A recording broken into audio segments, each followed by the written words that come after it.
Okay everyone, welcome to CK Lover, Culture and Knowledge Lover. Sa video na to, i-share ko ang personal experience ko kung gaano kadali pala ang mag-change ng bank account sa Google AdSense natin at kung kailan ang best timing para gawin ito. Okay? Nandito tayo sa loob ng aking YT channel, ang CK Lover. And then, alam nyo kasi, dati akala ko sobrang komplikado ang pagpapalit ng bank account sa AdSense.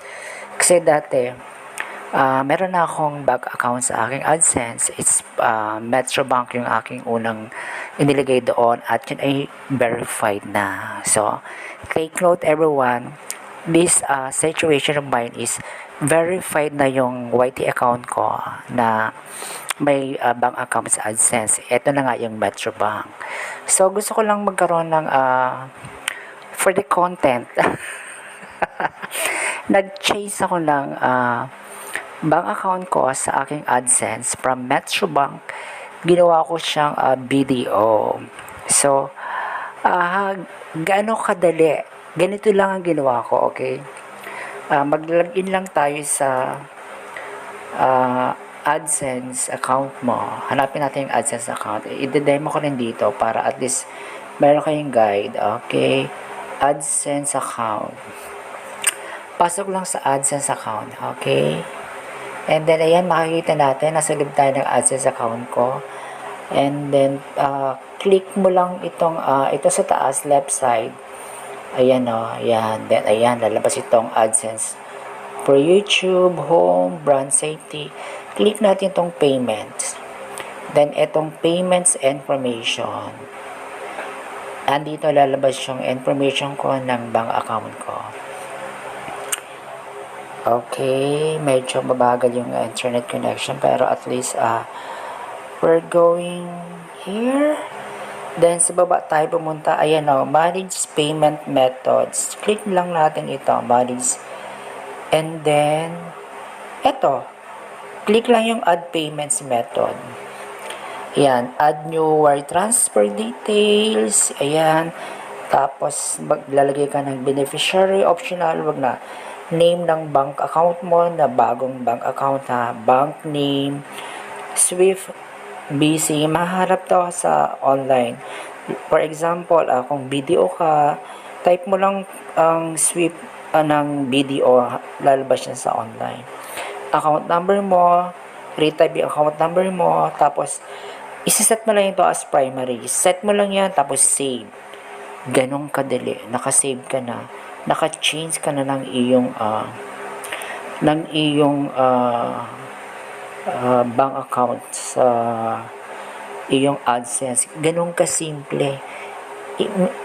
You have to make sure lang na pag nandun ka na, isi-save mo siya, then i-click mo yung gagawin siyang primary para at least ma-notify si AdSense sa eto na yung bago mong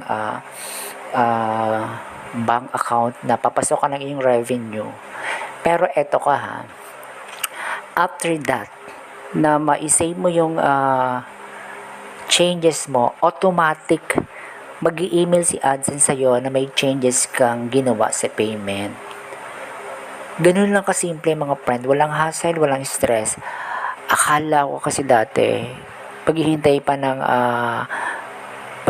tayo na mag-deposit si AdSense ng small amount, then i-verify.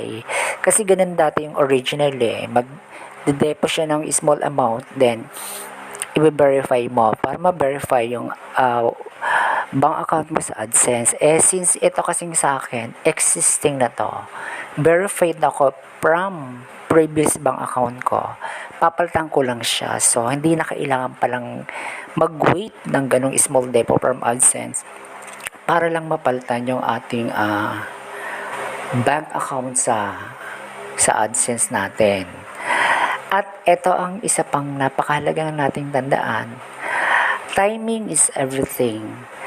Alam naman natin na usually ang YouTube revenue ay pumapasok every 21st of the month. Pero nagre-reflect siya after 3 days, kaya ang best time para mag-change ng bank account ay pagkatapos mo lang matanggap ang revenue mo. Kaya Ako nag-change noong November 25 para siguradong tapos na ang release ng earnings at maayos na ang system bago pumasok ang next payout. Kasi pag nagpalit ka ng bank account na hindi pinagde-depo si AdSense, may chance na ma-delay ang sweldo mo. Parang nag-change ka ng ATM habang papasok pa lang ang sahod mo. Medyo risky, di ba? So, tandaan natin, ganun lang kasimple, ladies and gentlemen. Hintayin mo nung pumasok ang revenue. Pag gusto nating mag-change ng ating bank account sa ating AdSense, saka mag-change ng bank account, then para smooth at walang delay ang next payout. Kung verified ng AdSense mo before, hindi na kailangan ng small test deposit. Ito yung sinabi ko kanina, na super weight pa talaga ako ng small deposit. Wala akong kamuang-muang na yung email na pinadala ni AdSense as is yun na yun, na ini-inform lang nila ako na merong nangyaring changes sa aking bank account. Yun na pala yun. Diretso update lang. Talaga, ang dali pa. Akala ko kasi naman parang NBA clearance ang process. At okay, ganun lang mga friends. At bago tayo magtapos mga ka-friend, kung naka-help sa inyo ang video na to, please like and share at huwag kalimutan mag-subscribe sa channel ko para sa more tips about YouTube, AdSense as online journey natin all together. Okay? Salamat sa panonood and see you in my next video. Thank you.